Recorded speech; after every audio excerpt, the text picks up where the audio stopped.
Hello guys, welcome back to PCIT technical Gyan channel. Guys, आज आपके लिए बहुत ही इंपॉर्टेंट चीज लेकर मैं आया हूं जो कि बहुत दिनों से प्रतीक्षारत था।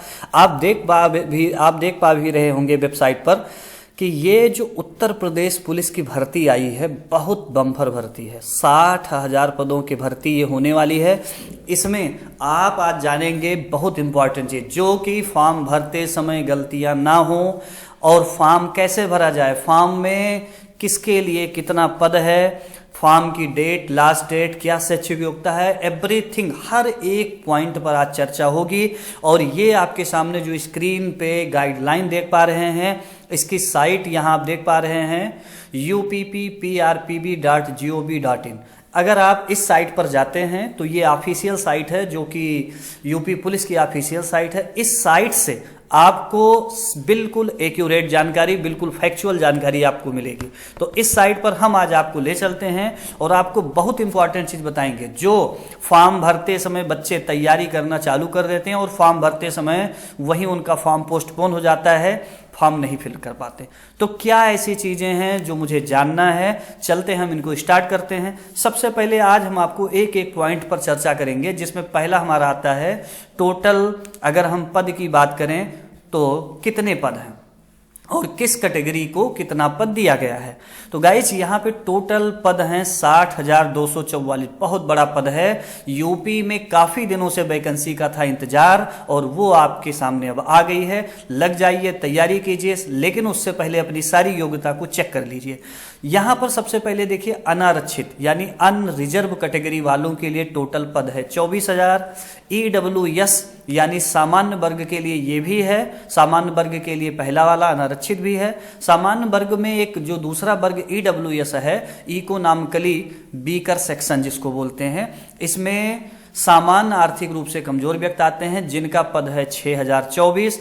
OBC यानी अन्य पिछड़ा वर्ग, इनके लिए है 16,264। अनुसूचित जाति यानी SC, इनके लिए है 12,650 और अनुसूचित जनजाति इनके लिए है 1,204। कुल मिला के 60,244 पोस्ट पर भर्ती है। ये भर्ती जल्द ही स्टार्ट होने वाली है और इसकी आवेदन तिथि क्या है ये भी आप जानेंगे। कौन पात्र है ये भी जानेंगे। इसमें पुरुष और महिला दोनों लोग पात्र हो जाएंगे और दोनों लोग फॉर्म इसमें डाल सकते हैं। फॉर्म को एक्सेप्ट और रिजेक्ट करने का पूरा अधिकार यूपी बोर्ड के पास रिजर्व है। इसमें फॉर्म फिल करने की जो डेट प्रारंभ होने जा रही है वो 27 दिसंबर, यानी 27 दिसंबर से फॉर्म ये स्टार्ट होने जा रहा है। ध्यान रखिएगा, जिस दिन ये फॉर्म स्टार्ट हो जाएगा, प्रयास करें कि आप लास्ट डेट का वेट मत कीजिएगा। तनिक भी वेट आप लास्ट डेट का मत कीजिएगा। जो फॉर्म सबसे पहले फिल करवा लेगा, समझ लीजिए कि वही फॉर्म इसको डाल पाएगा, क्योंकि 100% इसकी साइट क्रैश होने वाली है। बहुत नंबर ऑफ कैंडिडेट इसमें फॉर्म डालेंगे, इसलिए बिल्कुल नियत समय से आप अपना फॉर्म डलवा लें। लेकिन फॉर्म डालते समय क्या क्या डॉक्यूमेंट अनिवार्य हैं ये भी जानना बहुत जरूरी है। फॉर्म भरते समय आपको आय, जात, निवास क्या लगेगा, कब तक का वैलिड होगा, ये जानना बहुत जरूरी है। तो गाइस, देरी ना करते हुए यहाँ हम सबसे पहले पहुंचेंगे। देखिए, यहाँ है आवेदन की समय सारणी में 27 दिसंबर से प्रारंभ है, 16 जनवरी यानी कुल 21 दिन का टाइम मिल रहा है। मात्र 21 दिन के टाइम में फॉर्म फिल होगा। बहुत ज्यादा नंबर ऑफ कैंडिडेट इसमें फॉर्म फिल करेंगे। बिल्कुल अविलंब आप रेडी रखिए और फॉर्म एट वंस डाल दीजिए। शुल्क समायोजन और आवेदन में संशोधन का भी समय मिलेगा, जिसकी डेट 18 जनवरी है। इसकी जो फीस है वो 400 रुपये रखी गई है। ये 400 रुपये सभी वर्ग वालों के लिए है, यानी चाहे वो OBC हो, SC हो, ST हो, सभी के लिए ये है। इसमें देखिए, एक अधिमानी अहर्ता भी दिया गया है। अधिमानी अहर्ता का मतलब ये हो गया कि अगर किसी के पास नाइलेट का O लेवल का सर्टिफिकेट है तो उसको एक अलग से कुछ इसमें मार्क्स, अंक दिए जाएंगे। जिनके पास जो है प्रादेशिक सेवा में 2 वर्ष का अवधि तक काम किया हो, सेवारत हो, उसको कुछ इसमें प्रेफरेंस दिया जाएगा। तीसरी पॉइंट इसमें है कि अगर किसी के पास NCC का B ग्रेड का सर्टिफिकेट है तो उसको भी इसमें कुछ और मार्क्स दिए जाएंगे।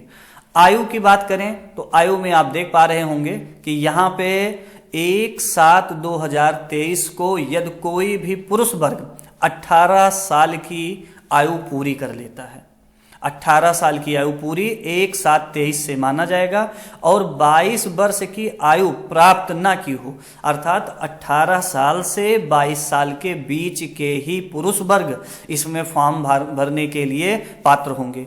अब आप फॉर्म भरने जा रहे हैं तो ये सबसे पहला पॉइंट हो गया, 18 से उम्र कम ना हो और 22 से उम्र आपकी ज़्यादा ना हो। और ये एज का जो कैलकुलेशन होगा वो 1/7/2023 के हिसाब से होगा, 1/7/2023। अभ्यर्थी का जन्म 2 जुलाई 2001 से पहले तथा 1 जुलाई 2005 के बाद नहीं होना चाहिए, यानी आपका जो डेट ऑफ बर्थ हो वो 2 जुलाई 2001 से पहले का ना हुआ हो और 1 जुलाई 2005 के बाद का ना हो। अगर ये है तो आप फॉर्म डाल सकते हैं।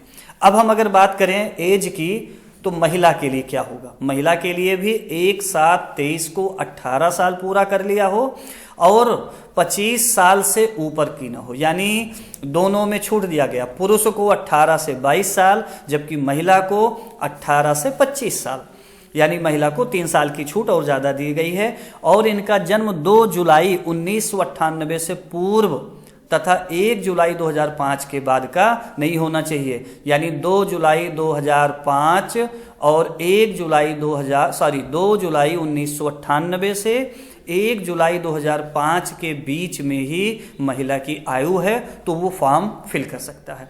तो हमने एक ये समझ लिया कि 18 से 22 पुरुष और 18 से 25 महिला। अब हम गाइज आगे बढ़ेंगे। इसमें देखिए इस फॉर्म को अप्लाई करते समय हमने डेट जान लिया, एज जान लिया। अब हम यहाँ आगे बढ़ेंगे कि इसमें फॉर्म भरते समय जो ये भर्ती की प्रक्रिया है इसमें लिखित परीक्षा होने वाली है। लिखित परीक्षा गाइज होगी और लिखित परीक्षा में अभी आप नोटिफिकेशन में आगे देखते चलिए, यहाँ पे कुछ सही उत्तर, एक्स निर्धारित अंक, सही प्रश्नों की संख्या, OMR कैसे फिल करेंगे, इसका एक अलग से हम वीडियो बनाएंगे जिसमें आप जानेंगे कि इसके फॉर्म को कैसे फिल करना है।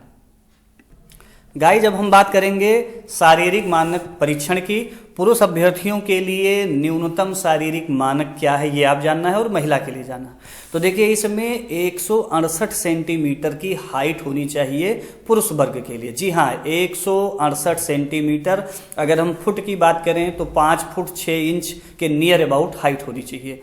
और अनुसूचित, ये सामान्य और पिछड़े और अनुसूचित जात के लिए है। अगर कोई अनुसूचित जनजात अर्थात वो ST में आता है, ना वो जनरल है, ना OBC है, ना SC है, अगर वो ST में आता है तो 160 सेंटीमीटर की उसकी हाइट होनी चाहिए, यानी 8 सेंटीमीटर की छूट दे दी गई है। किसको?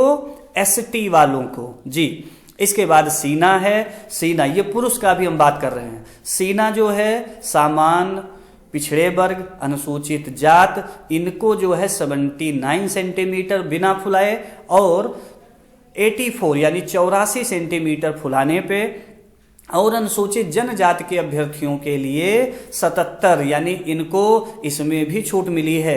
अगर कोई ST है तो उनको 77 सेंटीमीटर बिना फुलाए और 82 यानी 82 सेंटीमीटर सीना फुलाने की माप दी गई है। ये तो रहा चेस्ट की बात।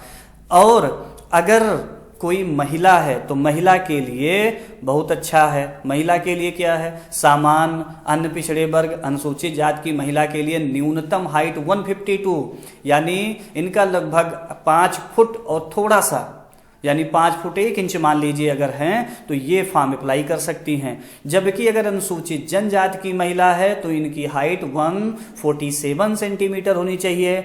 महिला अभ्यर्थियों के लिए वजन भी महिला अभ्यर्थी फॉर्म डालती है तो 40 किलोग्राम से भार उसका जो है कम नहीं होना चाहिए, इतना मिनिमम वजन होना चाहिए। ये बहुत इंपॉर्टेंट चीज है गाइस, जिसको ध्यान रखेंगे।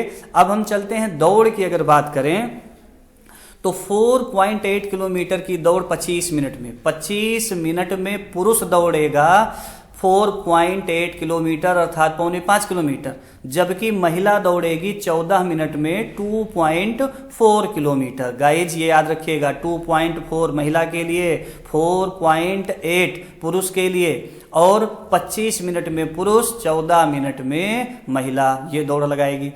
ये आपको समझ में आ गया होगा। इन सारे चीज़ों को जानने के बाद में अब हम आगे पहुँचेंगे यहाँ पर ये किस तरीके से जात प्रमाण पत्र, आय प्रमाण पत्र, इन सब का जो लगना है इधर हम देखेंगे गाइज। इसके लिए अब हम चलते हैं आगे। गाइज यहाँ पे अन्य पिछड़ा वर्ग के लिए या अन्य पिछड़ा वर्ग हो या एससी हो या एसटी हो, इन सभी का जात प्रमाण पत्र लगेगा। अर्थात सामान्य जात वालों को छोड़कर सभी का जात प्रमाण पत्र लगेगा। जात प्रमाण पत्र, निवास प्रमाण पत्र, इसको आप बनवा कर रखें। इसको बिल्कुल अविलंब बनवा लीजिए, क्योंकि अब आपके पास समय नहीं है, साइट बिल्कुल व्यस्त चलेगी, इसलिए अभी से रेडी करके रखें और तुरंत फॉर्म को यहाँ अप्लाई कर दें। फॉर्म अप्लाई करवाने के लिए ये ऑफिशियल साइट है uppppbp.gov.in, इस साइट से आपके फॉर्म फिल होंगे। यहाँ पर आपको क्रेडिट कार्ड, डेबिट कार्ड से पेमेंट करना होगा। इसके बाद में फॉर्म आपका सबमिट होगा। फॉर्म जब भी भरें तो बहुत ही सोच समझ के फॉर्म भरें। आपके ध्यान रखें, जो शैक्षिक योग्यता अपलोड होंगे वो डिजिलॉकर से वेरीफाइड होंगे, और जितने भी अन्य प्रमाण पत्र आपके लगेंगे वो भी डिजिलॉकर से वेरीफाइड होंगे। फॉर्म अगर आप भरना जानते हो तो ठीक है, अदरवाइज किसी भी सीएससी या लोक भाड़ी से बनवाएं, ताकि आपके फॉर्म में कोई गलती ना हो। फॉर्म भरते समय फोटो कितने केबी का, एमबी का होना चाहिए, ये सारी चीज़ें इसमें लिखी हुई हैं।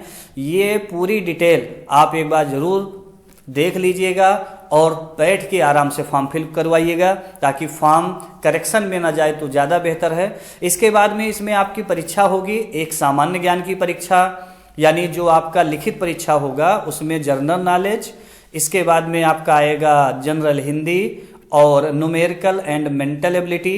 इसके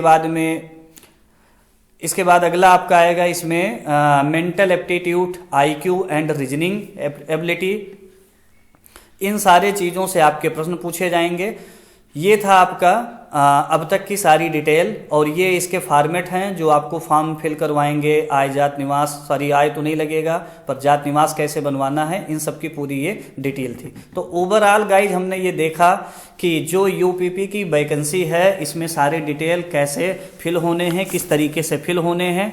आप बिल्कुल समय से ध्यान रखें। मैं फिर से बता दूं, फॉर्म जैसे ही ऑनलाइन अप्लाई होना चालू हो जाए आप तत्काल फॉर्म फिल करवा दीजिए। इनसे रिलेटेड एक नेक्स्ट वीडियो और जल्द ही आने वाली है, तब तक के लिए आप इस चैनल पर बने रहें। हर एक यूपी पुलिस की नोटिफिकेशन इस पर तुरंत पहुंचा करेगी। बहुत बहुत आपका धन्यवाद। Thank you very much.